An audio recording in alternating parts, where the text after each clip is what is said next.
আসসালামু আলাইকুম প্রিয় শিক্ষার্থী বন্ধুরা, আজকে আমরা পঞ্চম শ্রেণীর গণিত বইয়ের চতুর্থ অধ্যায় গাণিতিক বাক্যের দ্বিতীয় পার্ট দেখব। ক্লাসটা ভালোভাবে মনোযোগ দিয়ে সহকারে দেখতে হবে, কারণ এটা আমাদের গুরুত্বপূর্ণ পাঠ।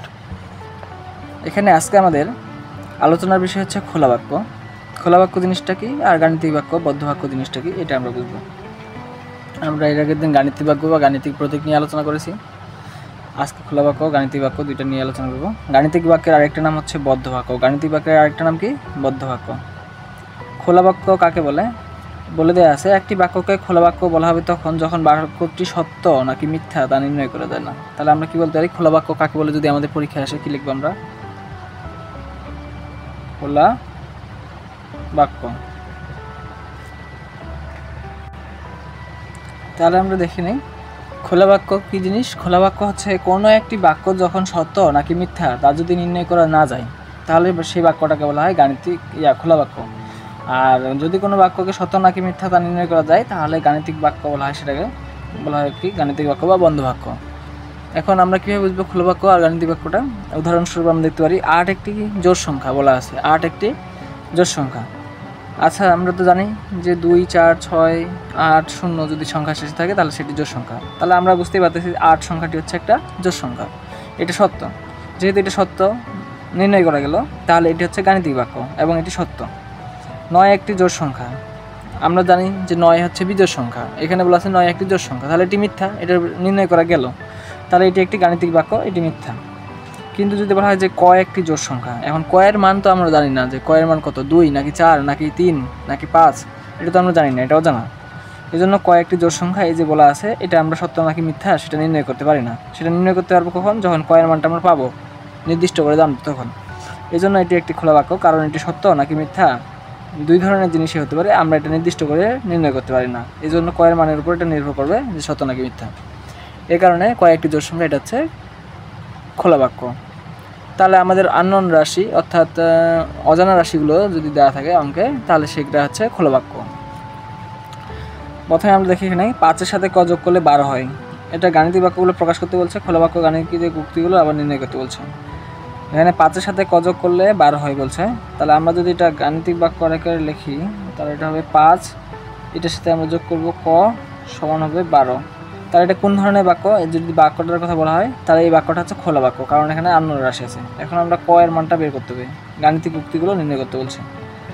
তাহলে যে গাণিতিক উক্তি, এটা একটা গাণিতিক বাক্য, এটাকে বলে আমরা গাণিতিক বাক্য, যেহেতু আমরা এই কথার অঙ্কটা থেকে গাণিতিক আকারে লিখছি। এখন এটা থেকে আমরা যে এটা হচ্ছে গাণিতিক বাক্য, কিন্তু এটা একটা আবার খোলা বাক্য। সেই খোলা বাক্য থেকে আমরা ক এর মানটা বের করব। ক এর মান যদি আমরা বের করি তাহলে কী করতে পারি আমরা? ক যে পাশে আছে, ক এর সামনে যদি যোগ থাকে অথবা গুণ থাকে তাহলে যে পাশে ক আছে সে পাশে রেখে দিব, আর বাকি সংখ্যাগুলো সব এক পাশে নিয়ে যাব। এর পাশে ছিল আগে 12 ছিল, এটা বসাই দিলাম। সমানের ওর পাশে এখন 5টা নিয়ে যাব আমরা। সমানের সামনে 5টা নিয়ে গেলে এ পাশে সমানের 5-এর সামনে কি আছে? 5-এর সামনে কিছু নাই। 5-এর সামনে এক কথায় প্রত্যেকটা অঙ্ক তাদের সামনের চিহ্নটা হচ্ছে তার চিহ্ন নিজের। যদি 5-এর সামনে কোনো চিহ্ন নাই তাহলে এখানে যোগ আছে মনে মনে, তাহলে ওর পাশে গেলে এটা হয়ে যাবে বিয়োগ 5। তাহলে 12 থেকে 5 বাদ দিলে আমাদের হবে 7। ক এর মান হচ্ছে 7। তারপর 2 নাম্বারটা যদি বলে, 2 নাম্বারটা কি বলছে এখানে এগুলা 2 নাম্বার বলা আছে যে 3-কে 4 দিয়ে গুণ করলে গুণফল 12 হয়। আমরা জানি 3-কে 4 দিয়ে যদি গুণ করি গুণফল কত হবে? 12 হবে। এটা বাক্যটা সঠিক সত্য, তাহলে এটা হচ্ছে গাণিতিক বাক্য। এটাকে কোন বাক্য? গাণিতিক বাক্য। আর এটা হচ্ছে কোন বাক্য? খোলা বাক্য। তারপর 3 নাম্বারটা যদি লিখি 26-কে 4 দিয়ে ভাগ করলে ভাগফল 5 হয়। আচ্ছা, 26-কে যদি আমরা 4 দিয়ে ভাগ করি, 4 6 24, 2 থেকে ভাগ শেষ, তাহলে ভাগফল কি 5? এটা হচ্ছে মিথ্যা, এটা নির্ণয় করা গেল, তাহলে এটা হচ্ছে গাণিতিক বাক্য। তারপর 4 নাম্বারটা বলছে যে এই যে চতুর্ভুজ এবং ত্রিভুজকে যোগ করলে যোগফল 10 হয়। চতুর্ভুজ আর ত্রিভুজ, এই যে ত্রিভুজ আর চতুর্ভুজ যোগ করলে যোগফল 10 হয়। আমরা যে চতুর্ভুজ আর ত্রিভুজ এটার মান তো জানি না, কিন্তু বলছে দুইটা মিলে 10 হবে। কোনটা যে কত আমরা তো এটা জানি না, তাহলে এটা নির্ণয় করা যাচ্ছে সত্য না মিথ্যা? সত্য নাকি মিথ্যা নির্ণয় করা যাচ্ছে না, তাই না? নির্ণয় করা যায় না। তাই এটি কোন ধরনের বাক্য হবে? তাহলে এটি হবে খোলা বাক্য। এভাবে আমরা এখানকার অঙ্কগুলো করব। এরপরে আমরা কয়ের মানগুলো বের করব। কয়ের মানগুলো আমরা আগে তুলে নিলাম এখানে 2 নম্বরের অঙ্কের। এখন দেখি আমরা অঙ্কগুলো করি। এখানে ক যোগ 5 সমান দেওয়া আছে 10। আমরা বের করব কয়ের মান। তাহলে আমাদের অজানার প্রতি ক, এটার মান আমরা বের করব। তাহলে আমাদের কী করতে হবে? আমরা জানি কয়ের সামনে কী আছে, এখানে কিছু নাই, মানে হচ্ছে যোগ আছে। আমরা জানি যে যোগ আর যদি গুণ থাকে তাহলে আমরা যে পাশে কটা আছে সে পাশেই রাখে দেব।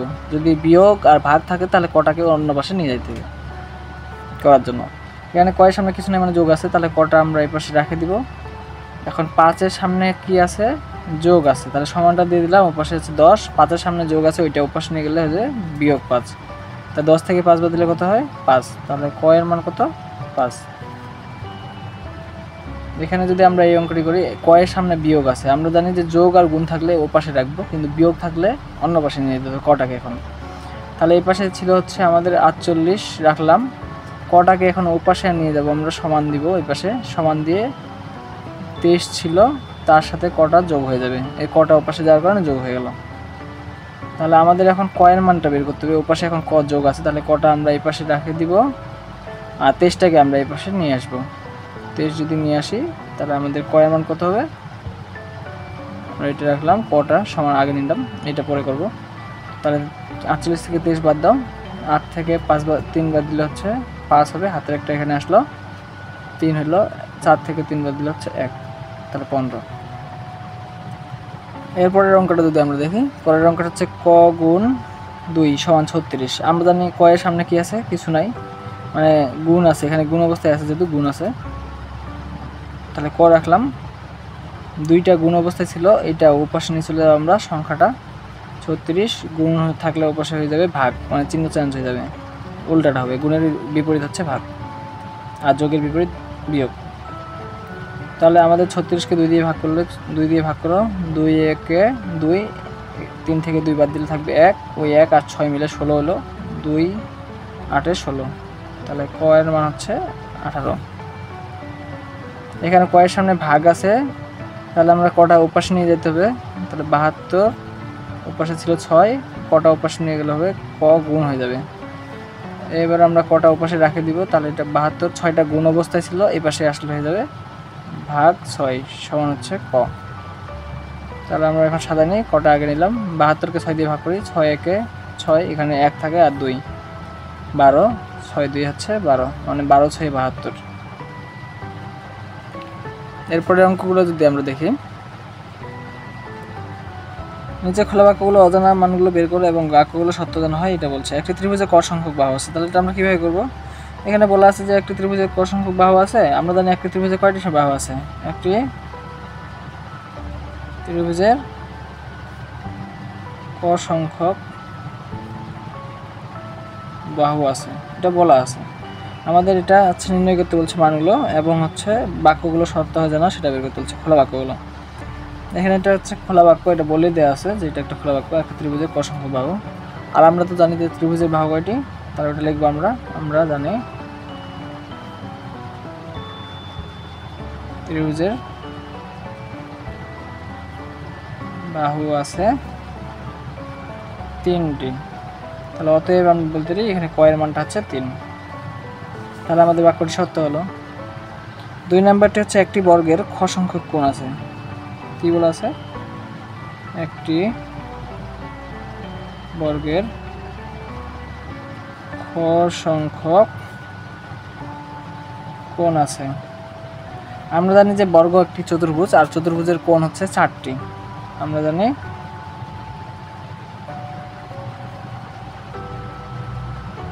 বর্গের 4টি কোণ আছে। তাহলে এখানে ক্ষয়ের মান কত হবে? ক্ষয়ের মান হবে 4, এটার জন্য সত্য হবে। 3 নাম্বারটা বলা আছে ক টাকা দ্রব্য কিনে 100 টাকা দিয়ে 45 টাকা ফেরত নেওয়া হলো। আমরা দ্রব্য কিনছিলাম হচ্ছে ক টাকা, 100 টাকা দিছি দোকানদারকে, তাহলে 100 বিয়োগ কী হবে ক, 100 টাকা আমরা দোকানদারকে দিছি, তার মধ্যে ক টাকা আমরা খরচ করছি, দ্রব্য কিনছি, দোকানদার আমাদের ফেরত দিল, তাহলে ওই যে 100 থেকে আমাদের খরচটা বাদ দিলে ফেরত পেলাম আমরা 45। তাহলে এটা হচ্ছে গাণিতিক বাক্যটা। তাহলে এখানে আমরা কটা মান বের করবো, কয়ের মান আমরা ওপাশে নিয়ে যাবো কটাকে, এখানে 100 বিয়োগ হয়ে যাবে 45, ওইটা এই পাশে আসলে, আর এই পাশে কটা চলে গেল, একবারে করে দিচ্ছি। তাহলে ক সমান কী হবে, এটা বিয়োগ করো, 10 থেকে 5 বাদ দিলে হয় 5, হাতেরটা এখানে আসলো 5, 10 থেকে 5 বাদ দিলে 5, তাহলে 55 টাকা। ক এর মান হচ্ছে 55। 4 নম্বর বলছে খ সংখ্যক বিস্কুট 15 জনের মধ্যে ভাগ করে দিলে হচ্ছে 4টি করে ভাগ করে দেওয়া হলো। আচ্ছা, খ সংখ্যক বিস্কুট, আমাদের বিস্কুট হচ্ছে কতগুলো, খ সংখ্যক। আমাদের গাণিতিক বাক্যটা কী হবে, বিস্কুট হচ্ছে খ সংখ্যক মানে খটি, সেই খ সংখ্যক বিস্কুট আমরা 15 জনের মধ্যে 4টি করে ভাগ করে দেওয়া হলো। তাহলে 4টা করে ভাগ করে দেওয়ার পর 15 হলো, অথবা 15 জনকে আমরা ভাগ করে দিলাম, সেটা 4টা হলো, সমস্যা নেই। এরকম হবে গাণিতিক বাক্যটা। তাহলে খ এর মানটা কী হবে, এই 15টার সামনে ভাগ আছে, ওপাশে গেলে হবে গুণ, তাহলে 15 দিয়ে গুণ করলে 60। তাহলে আমাদের বিস্কুটের সংখ্যা কত, বিস্কুটের সংখ্যা হচ্ছে 60টি। এই জন্য বাক্যগুলো সঠিক হবে। এরপরে ক্লাসে আমরা অক্ষর প্রতীক ব্যবহার করে সমস্যার সমাধান কীভাবে করতে হয় সেই ক্লাসগুলো আমরা দেখব। সেই অঙ্কগুলো দেখার জন্য চ্যানেলটিকে অবশ্যই সাবস্ক্রাইব করে রাখো, যাতে পরবর্তী ক্লাসে নোটিফিকেশন সবার আগে পেয়ে যাও এবং ক্লাসটি সম্পূর্ণ শেষ করতে পারো।